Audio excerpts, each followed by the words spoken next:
একটু পরে বুঝাবো, তাহলে বুঝতে পারবো। এবার এই ফিজিক্যাল বায়োলজির মধ্যে আরো কিছু ব্রাঞ্চ আছে।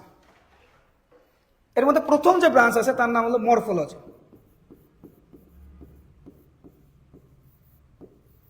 প্রথম ব্রাঞ্চের নাম কি? মরফোলজি। দেখো এখানেও শব্দটাকে বাংলা দুইটা শব্দ পাওয়া যায়, একটা হচ্ছে মরফো আর একটা হচ্ছে লজি। এই মরফোলজি শব্দটাকে যদি আমরা ভাঙি, আমি কিন্তু বইয়ের বাইরে একটা শব্দ বলতেছি না। দেখো আমাদের এই যে এটা হলো বই, আমি যা বলছি সব বইয়ের মধ্যে আছে, মানে তুমি দেখতে পারো। এই যে প্রাচীন শব্দ, জীববিজ্ঞানকে ইংরেজিতে বায়োলজি বলা হয়, এটা গ্রিক শব্দ, বায়োস শব্দ জীবন, লোগোস শব্দের অর্থ হচ্ছে জ্ঞান, সবই আছে বইয়ের মধ্যে।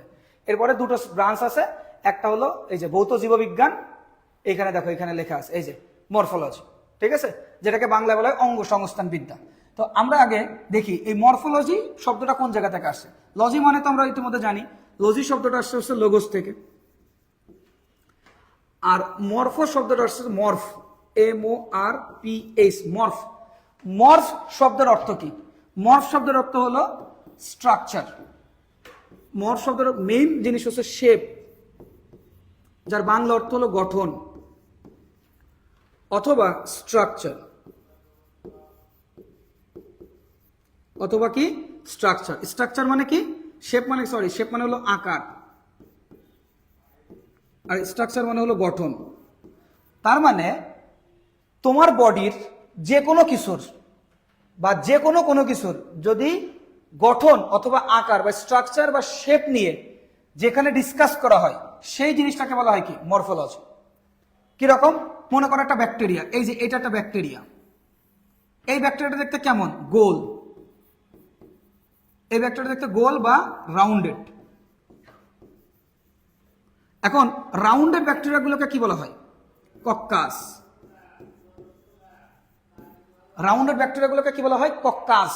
আমরা কিন্তু গতকালকে তোমাদেরকে বলছিলাম, কোন শব্দের সাথে যদি কখনো আস থাকে, ওম থাকে এবং আম থাকে, তাহলে এটাতে কি বোঝায়? কোন শব্দের সাথে যদি কখনো আস থাকে, ওম থাকে এবং আম থাকে, সেটাতে বোঝা হলো সিঙ্গুলার। যেমন কক্কাস, দেখছো লাস্টে কোন শব্দ আছে?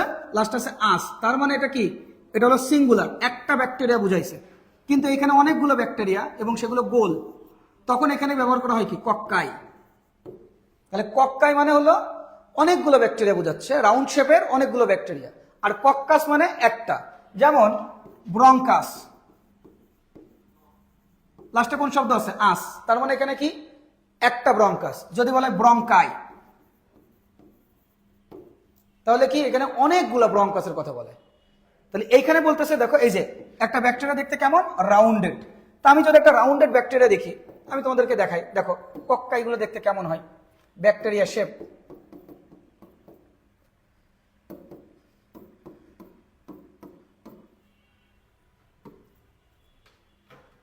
দেখো, দেখছো এই যে এটা হচ্ছে ব্যাকটেরিয়া। এই ব্যাকটেরিয়া দেখতে কেমন? দেখো তো কক্কাই। এটা দেখি কক্কাই, মানে তুমি মনে করো না যে এখানে একটা আছে মানে কক্কাই বলতেছে। এই অনেকগুলো ব্যাকটেরিয়াকে একসাথে বলা হয় কক্কাই, কিন্তু একটা সিঙ্গেল যদি বলা হয় তাহলে সেক্ষেত্রে কি? কক্কাস। তাহলে এটা একটা ব্যাকটেরিয়া, এই ব্যাকটেরিয়াটা কেমন? রাউন্ডেড। কিন্তু এই ব্যাকটেরিয়া কিন্তু রাউন্ডেড না, এটা কিন্তু দণ্ডাকৃতির, অর্থাৎ রড শেপের। রড শেপ, যেটাকে বলা হয় দণ্ডাকৃতি, দণ্ডের মতো আকৃতি, এই জন্য সেটাকে কি বলা হয়? দণ্ডাকৃতি। তাহলে দণ্ডাকৃতি ব্যাকটেরিয়াকে কি বলা হয়? ব্যাসিলাস। তাহলে এই যে ব্যাকটেরিয়া, তুমি বাইরে থেকে কি দেখতেছো? যে বাইরে থেকে যে ব্যাকটেরিয়াটা স্ট্রাকচার দেখতেছো, শেপ দেখতেছো, তাহলে বাইরে থেকে ব্যাকটেরিয়া যে শেপটা দেখলা, এই যে ব্যাকটেরিয়া দেখতে কেমন, এইটা তুমি কোন মানে বায়োলজির কোন ব্রাঞ্চটা পড়লে জানতে পারবো যে একটা ব্যাকটেরিয়া দেখতে কেমন হয়।